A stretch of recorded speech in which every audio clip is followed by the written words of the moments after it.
আর এক দলকে বলবে যা বাঁশবাগানে গিয়ে কবর খনন কর।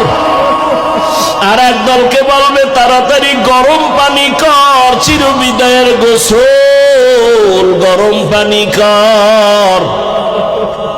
তোমাকে আমাকে ঘর থেকে সবাই টেনে টেনে নামাইয়া ওই গোসলখানায় মশারি টানায় দিবে, গরম পানি দিয়ে গোসল করাইয়া সাদা কাফন পরাইয়া মসজিদের খাটের মধ্যে তোমার আমার দেহটাকে উঠাইয়া যখন জানাজার দিকে নিবে, আম্মাজান জানালা দিয়া তাকায় বলবে আমার বাবারে কই নাও, জীবনের শেষবারের মতো একটু চেহারাটা দেখাইয়া যাও, আমি আমার বাবার চেহারাটা একবার শেষবারে দেখে নেই।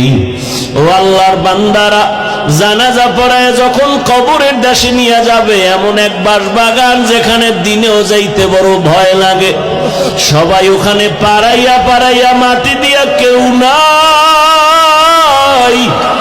এখন তুমি আমি একা, ডানে বামে মাটি, উপরে মাটি, অন্ধকার, একটা বালিশ নাই, বিছানাও নাই। ফেরেশতা আসবে তোমাকে আমাকে এই প্রশ্ন করার জন্য, রবের পরিচয় দাও, ধর্মের পরিচয় দাও, রাহমাতুল লিল আলামিনের পরিচয় দাও।